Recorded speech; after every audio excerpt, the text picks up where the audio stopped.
Kami nagbabalik po dito sa Fast Talk with Boy Abunda.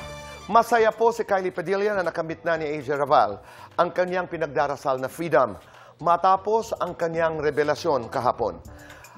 Kinonfirm din ni Kylie na maayos ang relasyon ng kanilang mga anak. Nagpadala si Kylie ng exclusive statement sa ating programa and I quote, "I'm happy that as a mother, AJ feels a sense of freedom for her children. That was very courageous and brave of her. I'm proud as a mother too. I know that was the right thing for her to do."